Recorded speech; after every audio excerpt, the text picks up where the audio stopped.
Taylor Chitra.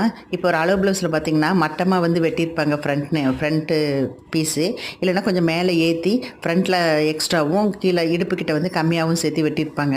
இப்படி கிராஸாக வரும். ஸோ இது கரெக்டாக எப்படி கட் பண்ணலாங்கிறது ஒரு சின்ன வீடியோ தான் இது. ஒரு லைனிங் கிளாத் எடுத்திருக்கேன்.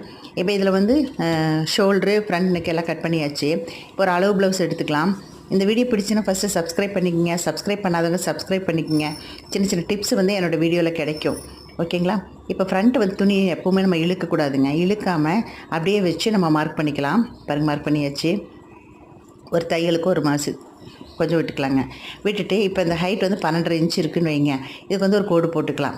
இப்போ இந்த 12.5 இன்ச்சிலேருந்து பாருங்கள், ஒரு 2.5 இன்ச் வந்து மேலே, அதாவது பட்டி ஷேப் வரும் இல்லைங்களா, வளைவா, அதுக்காக சொல்கிறேன். ஒரு 2.5 இன்ச் இங்கே மார்க் பண்ணிக்கலாம். இல்லை 2 இன்ச்சு மார்க் பண்ணோன்னு வைங்க. 2 இன்ச்சு மார்க் பண்ணோம்னா இந்த சைடு, அதாவது ஃப்ரண்ட்டில் கூப் வைக்கிறோம் இல்லைங்களா, அந்த இடத்துல வந்து 2.5 இன்ச்சு வைக்கணுங்க. அதாவது சைடில் வைக்கிறத விட ஒரு 1/2 இன்ச்சு வந்து எக்ஸ்ட்ரா வச்சு மேலே வச்சு நம்ம மார்க் பண்ணிக்கணும். அவ்வளோதாங்க. இது இப்படி இந்த மாதிரி நீங்கள் பண்ணிங்கன்னா அந்த பட்டி ஷேப் வந்து நல்லா அழகாக ஷேப் வந்து கிடைக்கும். நெக்ஸ்ட் பார்த்திங்கன்னா எவ்வளோ நமக்கு டாட் வேணுமோ அந்த அளவுக்கு மார்க் பண்ணி நம்ம கட் பண்ணி எடுத்துக்கலாம் எப்பவும் போல். ஸோ இதுக்கு பட்டி வந்து எவ்வளோ அழகாக வருங்கிறத நெக்ஸ்ட் வீடியோவில் உங்களுக்கு காமிக்கிறேன். இப்படி பண்ணிவிட்டு இந்த பட்டி தைக்கும்போது ரொம்ப அழகாக இருக்கும் பார்க்குறக்கு. தேங்க்யூ.